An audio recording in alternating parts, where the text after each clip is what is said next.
All right, guys, we're gonna go over something super simple. So what we've got here is a trailtech temp gauge peel and stick, 14 millimeter. Make sure before you buy yours, you know the size of your spark plug. This is going to tell you the temps of your cylinder head. So these are huge on 2 strokes and 4 strokes.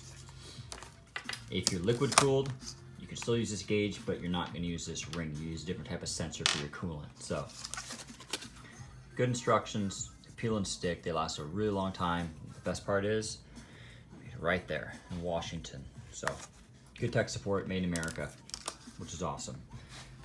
So first thing I'm going to show you, this little crush washer I cut off already comes on the spark plug. That has to go.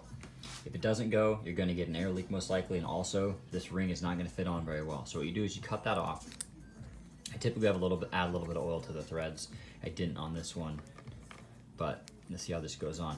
Don't force these. Don't mess them up because they're expensive to replace. They take a lot of pride in their rings. So once you slip this down here, it's going to fit loose. Then you kind of need to figure out where this guy's going to fit best in the recess of the head.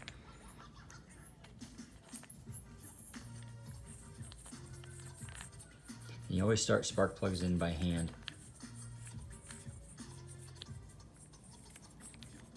Maybe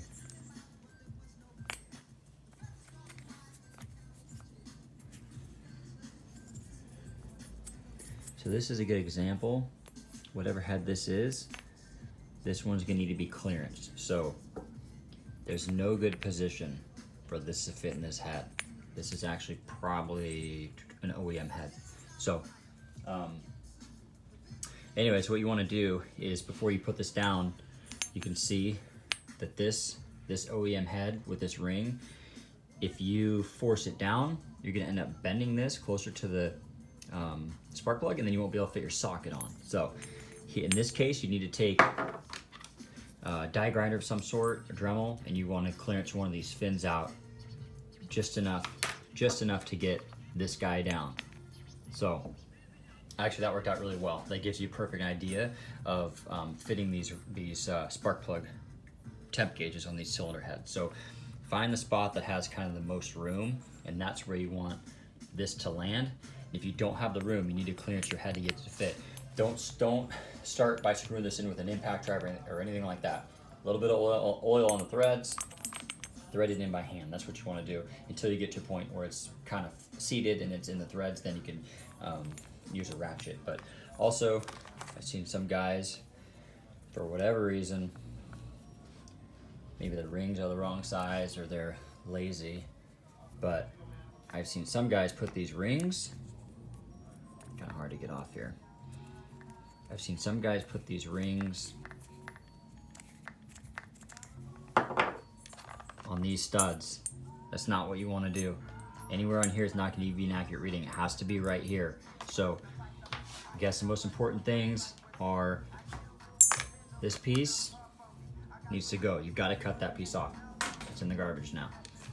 And then you also may have to clear your shrouds a little bit for where this wire pokes through as well. But anyways, be gentle with this because they do break, and they're 23 to 28 bucks depending on what you get. They're really expensive. So and then make sure you clearance this out to get this ring to fit on properly. You thread it in crooked, you're gonna have problems. Plus, if you're got to change a plug on the side of the road and this is a tight fit, you're gonna be more likely to strip that out. So anyways, these are awesome. We stock these. This is very important for all guys running 2 strokes. I've seen guys spend $2,000 on engine builds and then not spend $55 on a gauge, and they blow them up. So if you're watching this and you have a pretty good idea that you don't have air leaks and whatnot, your jetting is close, you still need to read your plug and check your plug, but this is extremely cheap insurance. They can always tell you what's going on too. So if you guys got any questions, let us know. Thanks.